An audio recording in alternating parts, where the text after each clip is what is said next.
que je passe en direct sur YouTube. Et je suis tellement heureux parce que en ce jour, je passe en direct, non pas pour autre chose que de venir parler de mon père, de ce que mon père a fait pour moi. Dans la vie d'homme, on a passé tout ce temps, plus de 40 ans, à servir le dévoreur, à servir le diable, avec notre force, notre corps, notre argent, nos pensées et tout le reste. Et le Seigneur, dans sa grâce méritée, nous a permis de venir nous retrouver devant sa face en nous attirant lui-même, parce que c'est le mot, à, à, à son ministère qu'il a mis en place, qui est le ministère d'impact divin, et à Éternel Dieu TV, et ce qui nous a permis de pouvoir vraiment rencontrer enfin notre Père. Pour la petite histoire, je suis ivoirien et entrepreneur depuis la naissance. Et j'ai plus de 40 ans, je n'ai jamais travaillé dans un bureau, j'ai jamais eu de salaire de ma vie. Et j'ai toujours eu cette grâce que le Seigneur m'a faite de chercher, d'être actif au niveau de l'entrepreneuriat. Il y a beaucoup de choses que j'ai eu à faire et par sa grâce limitée, il m'a amené à monter plusieurs structures avec lesquelles je travaillais depuis lors. Mais il faut que je dise les choses telles qu'elles étaient. C'est qu'en son temps, je n'avais aucune connexion avec le vrai chemin du Seigneur. La connexion qu'on avait, c'était la connexion de la religion qui nous amenait à aller dimanche à l'église. C'est comme si on avait rempli un cahier de présence. Ce dimanche, je suis passé à l'église, c'est largement suffisant. Et dès qu'on sort, on retourne à nos différents péchés, à nos différentes fautes et à tout ce que le dévoueur nous servait. Et nous mangeons à profusion et nous faisons les choses au service du dévoreur. Et le Seigneur m'a fait de me protéger, de me garder pendant tous ces moments jusqu'en 2020. En 2020, j'ai connu vraiment une situation hyper difficile et chaotique par rapport à mes activités. Pour la petite idée, je gérais des comptes annuels autour de 9 chiffres en CFA. Et en 2020, je me suis retrouvé vraiment dans une situation où tout ce que j'avais fait, tout a été détruit. Tout ce que j'avais entamé, tout ce que j'avais entrepris, tout a été détruit. Et le Seigneur, dans sa grâce méritée, dans ces moments de repentance, m'a montré exactement le point initial dans lequel le dévoreur a mené son attaque fulgurante en ce qui me concernait. Et ce point-là, c'est que j'ai fait un songe en 2020. Et dans ce songe, j'avais des centaines de cafards qui étaient rentrés chez moi dans ma maison. Et là où je mets les documents importants, tels que les contrats et tels que les documents de ce que le Seigneur m'avait permis d'acquérir, je me suis retrouvé avec des milliers de cafards qui sont entrés, qui ont tout découpé et qui sont ressortis. Et sans le faire attention, sans discernement, pour nous, il s'agissait d'un songe comme les autres. C'est seulement dans le moment de repentance que le Seigneur veut nous montrer exactement, voici là où l'attaque a été menée, telle qu'elle a été menée, et voici les conséquences de tout ce qui est arrivé. Et nous avons traversé, mon épouse et moi, des périodes hyper difficiles à partir de ce moment. Nous avons perdu des contrats coup sur coup. Nous avons perdu même des biens que nous avons acquis coup sur coup. Et nous avons perdu également énormément de ressources financières. Et pour la petite histoire, pour que vous me compreniez, c'est que dites-vous que de 2020 à 2024, je n'ai pas travaillé plus de 2 fois. Je n'ai pas travaillé plus de 2 fois de 2020 à 2024. Où nous a été refusé. À tel enseigne qu'on était à une situation où même lorsque tu dois aller à un rendez-vous, tout le monde sait que tu dois aller au rendez-vous parce que tu es obligé d'appeler tout le monde pour ne serait-ce qu'avoir le transport pour pouvoir partir. Et les choses ont été comme ça. Et nous sommes tombés également dans des situations où les choses étaient tellement difficiles que même tout ce qu'on touchait, tout se gâtait. Et souvent, même sans que tu t'en rendes compte, tout a été détruit. Après, enseigne qu'à un moment donné, même quand les gens me proposaient du travail, je refusais. Et c'était vraiment, vraiment, vraiment hyper compliqué. Et dans cette situation difficile, à une période donnée, le Seigneur nous a fait grâce d'avoir une ouverture, mon épouse et moi, afin qu'on puisse officialiser notre union en payant la dot et en organisant le mariage. Et je pense que ça a été là une porte que le Seigneur, dans sa grâce limitée, nous a ouverte afin qu'on puisse résister aux assauts de l'ennemi. Et lorsque nous avons fait le mariage, juste après, de la galère, nous sommes tombés dans le bac de la misère. Parce que au départ, au moins, on arrivait à se débrouiller un peu pour faire ce qu'on avait à faire. Mais là, vraiment, les choses sont passées de manière abrupte, de manière très difficile. Tout ce que nous touchons, tout se gâtait. Tout nous avait été refusé.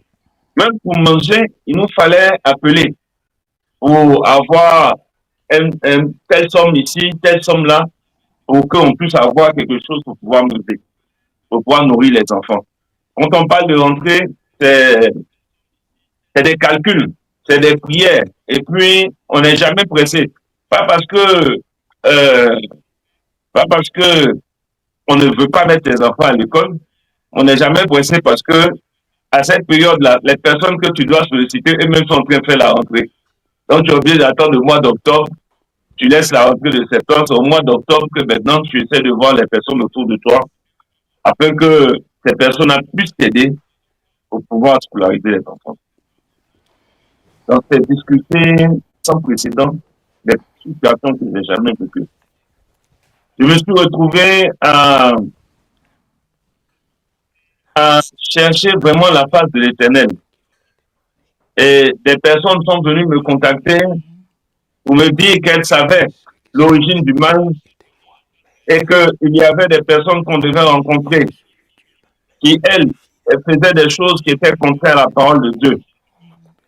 Tantôt rencontrer des marabouts, tantôt rencontrer des personnes qui sont dans l'occultisme. Mais toutes ces choses-là, le Seigneur nous a fait grâce. On a résisté, on s'est dit que quel que soit ce qui arrivera, on ne va jamais arriver à ce niveau. Aussi, sur le TikTok, je vais couper TikTok parce que vous ne pouvez pas suivre le direct, le témoignage. Comme ça, rejoignez-nous dans l'État de Dieu, s'il vous plaît, Dieu. Rejoignez-nous sur YouTube, s'il vous plaît, sur le TikTok. Rejoignez-nous sur YouTube, s'il vous plaît. Allez dans la chaîne d'État Dieu TV, vous cliquez dans le direct, vous nous rejoignez là-bas pour écouter tous les témoignages, s'il vous plaît. Merci beaucoup. Soyez bénis et à très bientôt. Parce qu'actuellement, le serveur dirait encore de témoigner en direct. Mais vous pouvez pas, c'est pas facile de pouvoir mettre ça ici, de connecter TikTok et YouTube en même temps. Donc, désabonnez-vous ici, on va couper le direct et allez vous connecter sur la chaîne Dieu TV. Soyez tous bénis, Père Dieu, et à très bientôt. Tantôt, merci.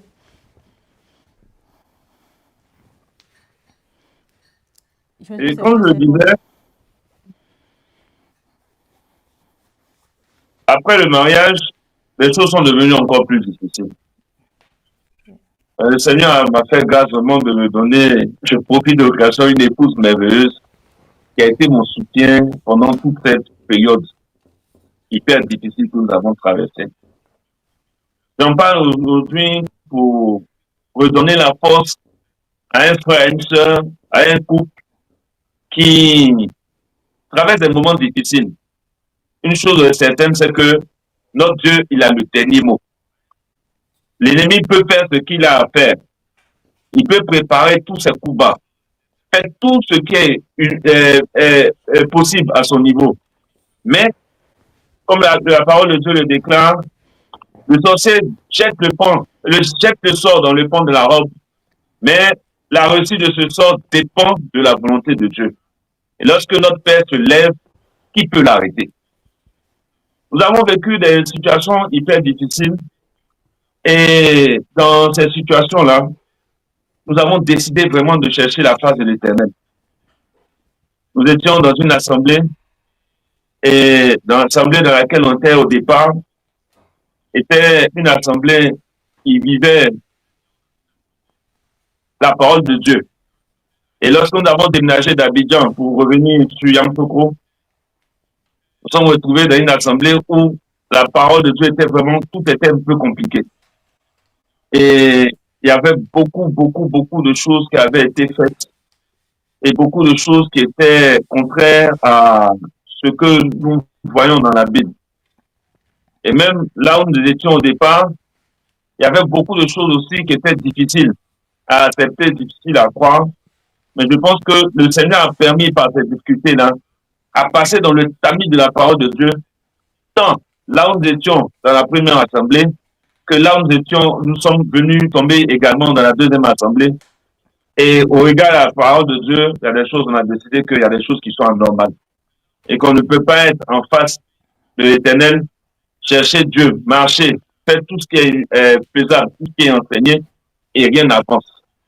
Dans notre quête des solutions divines, on s'est retrouvé à errer par-ci, par-là, à écouter des hommes de Dieu sur les réseaux sociaux, à aller nous accorder avec des assemblées qui dictent en griffe de saines doctrines. Et là-bas encore, quand nous sommes partis, il y a eu vraiment des choses aussi qui, en notre âme, ne correspondaient pas à ce que l'Éternel avait donné et à ce que ne correspondait pas à ce que dit la Bible. On s'est retrouvé dans des endroits où on a demandé de changer de nom afin de pouvoir que nous devions changer le nom au moment du baptême. Et qu'ils vont nous baptiser, désormais tu t'appelles plus Yves, mais je pense que tu vas t'appeler Élie. Désormais tu t'appelles plus Flora, tu vas t'appeler Chantal. Donc, toutes ces choses-là, dans la quête, on s'est dit, bon, peut-être c'est des choses qu'on n'avait pas, qu'on ne savait pas, et que le Seigneur est en train de nous montrer une nouvelle voie pour qu'on puisse avancer. Mais gloire soit rendue à notre Père. Parce que je me rappelle toujours, le premier jour que nous sommes allés dans cet endroit-là, c'est mon épouse qui se sentait mal. Sinon, il y a quelque chose qui ne va pas chez elle. Et nous, dans notre ignorance, on se disait, on est tombé au bon endroit, les démons sont en train de se manifester et que certainement, de la manière la plus rapide, il y aura la délivrance pour que ces démons-là puissent être chassés rapidement. Alors que ce n'était pas le cas. Bien au contraire, là, nous sommes tombés dans la force. Ayant l'apparence de piété, réuniant ce qui en fait la force, c'est-à-dire la véritable parole de Dieu. Des doctrines où on utilisait les marteaux pour couper la tête du serpent. On utilisait des bombes atomiques pour lancer sur le monde des ténèbres, sur les sorciers du village. Mais tout ça, malgré toutes les armes qu'on a eu à prendre, même avec l'affront de David, l'épée de Goliath, rien n'a changé dans notre vie. Et dans cette quête-là, mon épouse est tombée sur la chaîne Éternel Dieu TV. Et c'est ce jour-là, vraiment, je venais d'une assemblée dans laquelle la femme est réglée au rang de suivre tout ce qui se passe sur les bancs de l'église et de partir chez elle à la maison, c'est la question qu'elle pose à son mari. Et en ce moment bien précis, la première vidéo sur laquelle on a eu à discuter, ça c'est à notre honte, c'est la vidéo sur, chérie, tu peux m'appeler, la vidéo sur les épices. Et quand on a regardé la vidéo sur les épices, elle-même, elle disait, mais vraiment, ça c'est quand même exagéré. Et moi-même, déjà, je lui ai dit, bon, écoute, on parle d'épices, tout ça, et puis, bon, une femme qui vient s'asseoir sur une chaîne prêcher, ça, je ne peux pas écouter ce genre de choses. C'est ma honte que je le dis. Et juste après ça, j'ai vu une deuxième vidéo qui parlait de il faut vous préparer parce que vous allez rentrer dans le temps de la tribulation.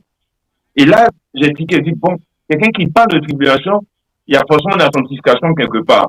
Et j'ai commencé à aller dans la chaîne en cachette. Parce que j'étais celui qui disait à mon épouse, non, la femme n'a pas le droit d'avoir un ministère. Et en cachette, j'écoutais, dehors, j'écoutais. Et à chaque fois, je suis édifié. Et au fur et à mesure que j'écoute, ce qu'il y a à mettre en ordre, je le mets en ordre, je le mets en ordre. Et même quand je suis à la maison, qu'elle rentre, je sors de la chaîne. Et un jour, le Seigneur a fait grâce. Elle est tombée sur moi avec, elle a dit, ah, mais c'est pas la dame que tu dis, on n'écoute pas là. Je dis, non, bon, elle a parlé d'un truc qui, quand même, à mon avis, je pense que ça peut aller. Bon, on va voir. Et après avoir discuté, lorsqu'on a été dévoilé, j'ai été le premier à rentrer en contact avec la sœur. Vraiment, je me rappelle toujours de cet appel-là, qui était tellement convivial. Et lorsqu'on a eu à parler, il y a une question qui est sortie. Où est-ce que tu communies? Et moi, avec la fierté qui était en moi, parce que pour moi, j'étais dans une assemblée de sainte doctrine. Ah, je suis dans telle assemblée de la sainte doctrine. Dit, tu as pris le baptême? J'ai dit, oui, j'ai pris le baptême, mon nom de baptême, j'ai dit, ah, mais tu es sûr que ce que tu es en train de faire là, c'est le Seigneur qui a demandé. Et c'est là que je me pose la question, mais effectivement, qui est-ce qui a pris le baptême et qui a changé son nom? Qu'est-ce que, ah, bon, je me rends compte qu'il y a des choses qui ne concordent pas avec la parole de Dieu. Elle me dit, va demander l'état spirituel de l'église et demande mon état spirituel et il revient vers moi. Et dès que je demande son état, dès qu'elle le dit, je lui ai dit non, que j'ai compris, je viens de comprendre tout de suite que j'étais dans l'erreur, que je comprends maintenant que ces histoires de cinq doctrines et consorts sont en fait des masques qui, en fait, cachent par derrière toute la fausseté de la parole de Dieu. Et nous avons décidé de marcher suivant les instructions de la servante de Dieu. On nous a donné un premier jeûne de 21 jours. Bon, on l'a fait difficilement avec le cœur meurtri dans nos besoins de la vie. Et on attendait, en fait, du Seigneur un miracle.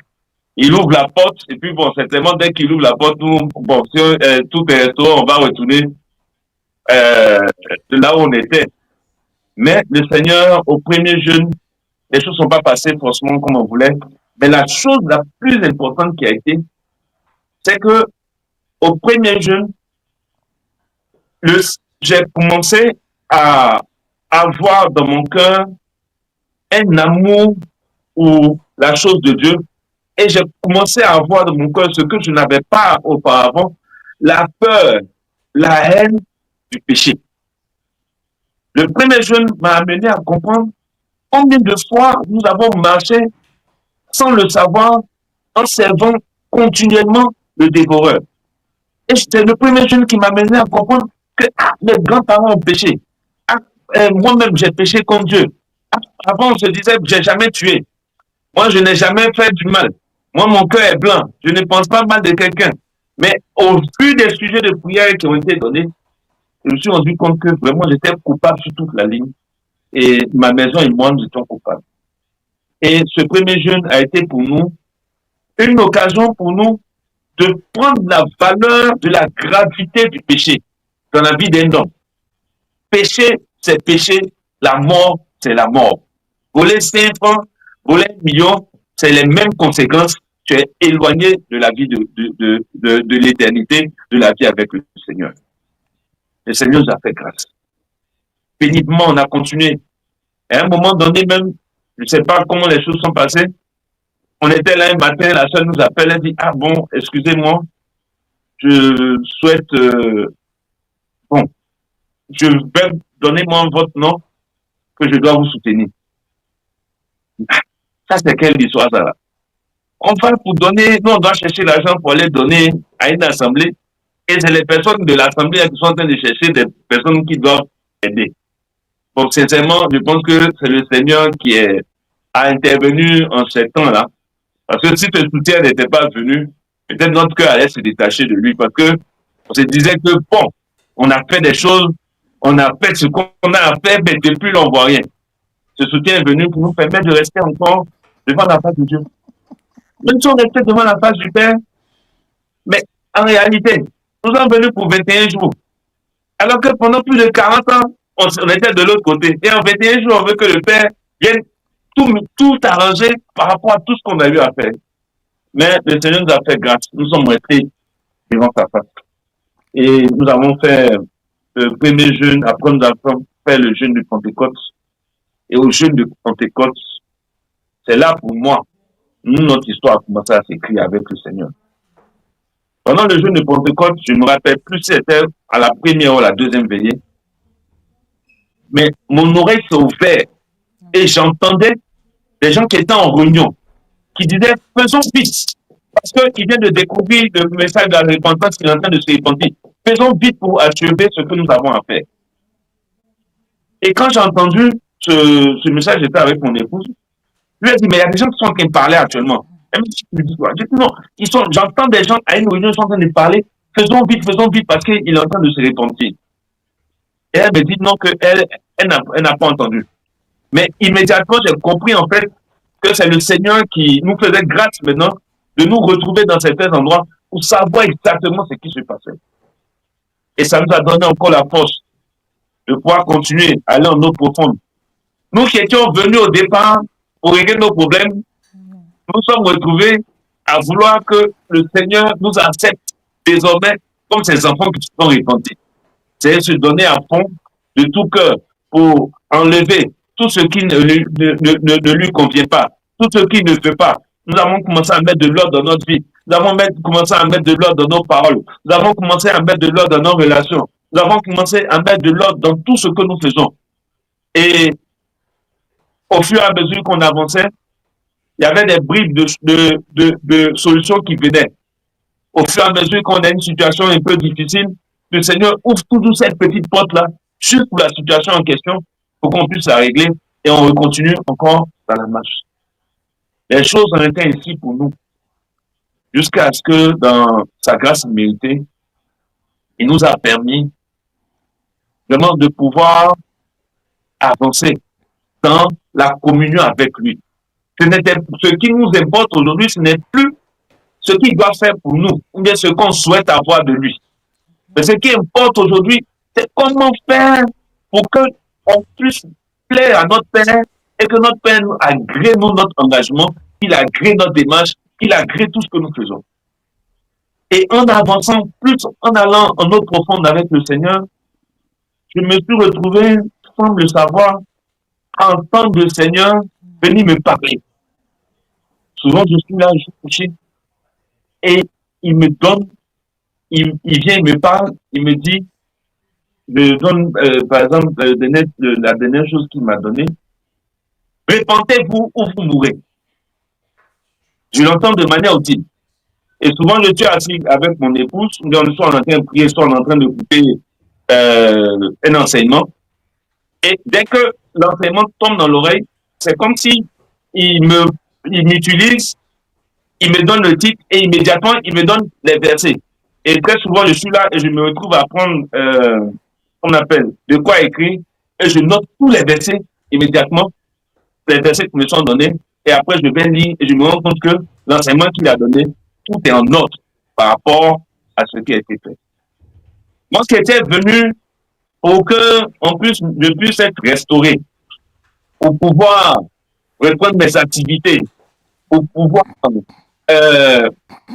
reprendre, en fait, même dans les activités, sous une certaine forme d'orgueil, redevenir ce que j'étais, c'est-à-dire que le monsieur nanti qui avait les moyens de tout faire, voici que le Seigneur m'a fait cette grâce-là, dans la recherche véritable de notre Père, à me retrouver, à chercher le Seigneur de tout mon cœur, à me détacher de ces choses du monde, à me détacher de cette envie de reprendre, de toutes ces envies d'homme qui étaient dans mon cœur, une restauration financière, restauration à tous les niveaux, mais en le cherchant véritablement.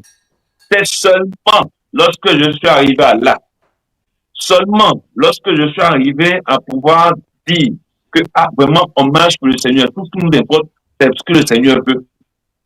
C'est en ce moment-là que le Seigneur a commencé à placer un nouveau puzzle pour une nouvelle vie. Mais une vie maintenant avec lui. Une vie où même la bénédiction qu'il nous donne est pour nous la chose la plus importante et on sent même qu'on a l'impression qu'on ne mérite pas. Parce qu'on n'a pas encore finalisé de mettre les choses en ordre vis-à-vis de lui. Et dans ce qui se passe, c'est que juste après, le Seigneur a commencé à nous permettre à ouvrir certaines portes, des petites portes qui nous permettaient de régler tantôt le loyer, qui nous permettent de régler tantôt l'école. Et nous avons fait toute cette grâce jusqu'à au jour d'aujourd'hui. Pour revenir à ce moment de jeûne, je le dis aujourd'hui à ma honte, de toutes mes activités, je pense que je vais parler en euros pour ne pas choquer. Je suis au moins à un montant très élevé au niveau de mes dettes. Et je pense que c'est peut-être incommensurable aux yeux des hommes. Mais c'est des choses que dans le travail, ça ne représentait rien. Et pendant ce jeûne de 21 jours, j'avais une dette importante qui était une épine à mes pieds. Et à chaque fois, je pleurais devant l'Éternel. Mon épouse intercédait également devant l'Éternel. Seigneur, permets qu'on puisse régler les choses. Seigneur, permets à ce qu'on puisse régler la dette. Seigneur, ouvre telle porte pour qu'on puisse régler telle chose. Mais il y a un passage qu'on le lit très souvent et auquel on ne pense pas. Le passage dit, la gloire de l'Éternel n'est point partagée. Et la gloire revient à lui seul. Quand on cherche à résoudre des problèmes, c'est pour des frères, pour des sœurs. Le plan que nous avons pour pouvoir résoudre des problèmes n'est généralement pas le plan que le Seigneur fera pour toi. Parce que dans ton entendement, s'il s'agit de voir Pierre-Paul pour que je puisse avoir les moyens pour aller résoudre mon problème, même si le Seigneur permet que tu vois Pierre et Paul, tu ne sauras pas que vraiment c'est sa grâce et vérité qui t'a permis d'arriver là. Il suscite quelqu'un qui va venir de loin, quelqu'un que tu ne connais pas, M. Florian, que tu n'as jamais vu, qui viendra certainement vers toi pour pouvoir te permettre de pouvoir régler ta difficulté dans laquelle tu es. Mais je viens à ma difficulté. J'avais une situation qui était tellement difficile, chaotique, dans ce que nous vivons actuellement là. Trouver des sommes importantes en dizaines de millions était une chose vraiment impossible. Et voici que la personne à laquelle nous devons se lève pour venir dire que voici que tu as un délai de pouvoir, un délai, je suis vraiment à bout et que je vous accorde dans les 10 jours là, trouver mon argent ou bien dans le cas contraire, je vais engager mes procédures avec tout ce qu'on sait par rapport à la police et tout le reste. Le montant engagé ici pour la gloire de Dieu est de 30 millions. C'est le montant que je devais trouver. Et ce qui s'est passé, je n'avais aucune visibilité. C'est vrai que j'avais des contacts avec des personnes. Mon téléphone aujourd'hui, il sonne, on m'appelle pour me consulter. Mais il y a 4 mois de cela, 5 mois de cela, 6 mois de cela, mon téléphone était dans le placard. Parce que tous les appels qui viennent, c'est des menaces. Ah, il faut que tu fasses ça. Sinon, moi, je vais porter plainte. Tout était compliqué. Mais là, ce qui s'est passé, le Seigneur a fait grâce. Et au moment où on se rend compte que tout est compliqué, il nous reste que 10 jours. Nous sommes dans le jeûne. Et on nous donnait une ultimatum de 10 jours. La seule chose qu'on puisse faire, c'est que là, maintenant, on décide de dormir devant sa face. C'est-à-dire, là, j'ai quitté Abidjan, je suis m'asseoir dans ma maison, dit, bon, avant que ça n'arrive, le pire, au moins, je suis devant la face de mon Dieu pour qu'on va voir ensemble comment les choses vont être faites. Le délai passe. La dame appelle, elle demande à nous voir. Donc, imaginez-vous quelqu'un à qui vous devez ce montant-là. Il demande à vous voir et à 10 jours de cela, la personne vous a menacé. Donc, dans ton esprit même, tu fais ta petite valise, c'est là, tu déposes pour que, bon, au cas où, on va t'envoyer directement la valise là où tu dois. S'il te plaît, c'est pas... J'entends pas. Shalom? Et aussi que juste vous signaler que lorsqu'il m'avait fait part de la situation, il m'a fait comprendre, lorsqu'il m'a fait part de la situation, il m'a fait comprendre que demande au Seigneur sa volonté dans cette situation-ci. Quand j'étais en train d'intercéder par rapport à cette situation, le Seigneur m'avait fait comprendre que même en vision, un terrain. J'ai dit que la solution à ça, il va te demander de lui donner un terrain. C'est ça la solution que le Seigneur a trouvée par rapport à ça. Il a d'autres solutions, je vais faire comprendre, non. Quand je prie par rapport à ça, c'est ma montré en vision que le terrain que tu as eu remettre, il va te demander un terrain. Et laisse la volonté du Seigneur s'accomplir. Et justement, c'est ça qui s'est passé. Tu peux continuer, mais comme je dis, Dieu, que le Seigneur a la solution à tous nos problèmes. Amen. Mais laissons-le vraiment agir comme il désire. Ne venons pas dire, Seigneur, je veux ceci pour faire ceci. Non, papa, que ta volonté soit faite. Amen. Sois bien, mon bien-aimé. Amen. Donc, quand la dame nous appelle pour dire qu'elle veut nous voir, bon, moi, j'ai préparé ma petite valise, je n'avais pas dit à ma femme. Une petite valise où j'ai le petit nécessaire, je dis, bon, au pire des cas, pour une personne nantie qui connaît tout le monde dans le pays, s'il y a une situation difficile, au moins, en soulevant la valise, c'est moi qui ai choisi mes affaires qui sont dedans. Mais le Seigneur est merveilleux, le Dieu que nous prions. Les mots d'homme ne suffisent pas pour dire ce qu'il est. Notre cœur ne peut pas dire ce qu'il est pour nous. Le Seigneur, dans sa grâce, j'arrive tout tremblant sur la dame. Elle est assise sur notre sang. Les salutations d'usage. Elle se met à sourire. Elle dit, voilà, ce sourire-là, ça c'est un sourire vraiment pour mettre fin à tout. Et immédiatement, elle prend la parole. Nous sommes en fin d'année. Et j'ai décidé pour que vous veniez afin qu'on puisse voir ensemble comment régler le problème. Mais M. Guédry, je peux te le dire dès maintenant. Je t'ai pardonné. Et j'absous tout ce qui est dans ton cœur. Enlève de ton esprit que tu es malade. Enlève de ton esprit que tu iras en prison. Enlève de ton esprit que je porterai plainte. Enlève de ton esprit ta culpabilité. Moi, j'ai décidé de te pardonner. Mais voici la chose que je demande. Dans la mesure du possible, en fonction de ce que tu feras, il faudrait que tu me donnes un terrain à la hauteur de la valeur de ce que tu me dois. Conformément à ce que l'Éternel a donné à sa servante, voici comment les choses sont passées. Je vous dis que, en partant, j'ai pensé à tous les scénarios de la terre. Mais le seul scénario que je n'avais pas, c'est le scénario qui a été écrit par le Seigneur lui-même. Pour que tout ce que je pensais, pour que la gloire revienne à lui seul, c'est ce scénario-là que je n'avais pas. Et je le dis aujourd'hui pour mes frères, pour mes sœurs. Je n'ai pas encore fini de résoudre mes difficultés. Mais une chose est certaine, c'est que ma confiance entière en le Seigneur a fait qu'il puisse achever son ouvrage qu'il a commencé. Je parle pour donner du courage à des frères, à des sœurs qui traversent des moments plus difficiles que le mien, qui traversent des moments moins difficiles. La seule chose qui importe, c'est de se retrouver devant la face de l'Éternel. Et pour ne pas faire long, à ce niveau-là, je pense que la gloire de Dieu s'est manifestée. Elle s'est manifestée à telle enseigne que je n'ai aucun mot.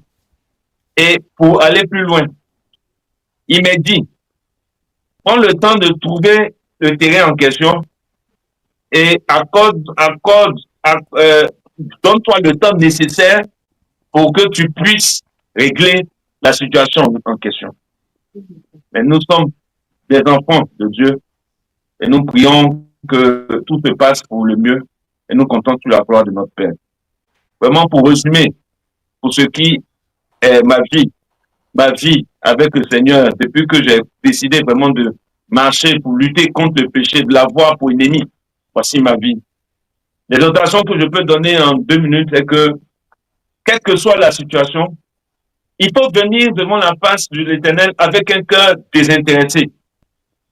Toutes les fois, pendant tout ce temps que j'ai passé, les 6 mois, 4 mois, 5 mois avant, où j'avais un cœur intéressé, les choses n'ont pas été forcément comme je pensais. Mais avec le cœur désintéressé, c'est le Seigneur même qui s'est levé pour nous. C'est le Seigneur même qui a incliné les cœurs pour nous. C'est le Seigneur même qui fait toutes choses pour nous. C'est le Seigneur même qui est aujourd'hui en train d'ouvrir les portes pour nous. Et c'est vraiment le conseil que je peux donner à tout le monde. Vraiment, venez au Seigneur avec un cœur désintéressé. Cherchez la prière de chaque chrétien. Doit être, Seigneur, aide-nous à t'aimer d'un amour vrai, d'un amour sincère.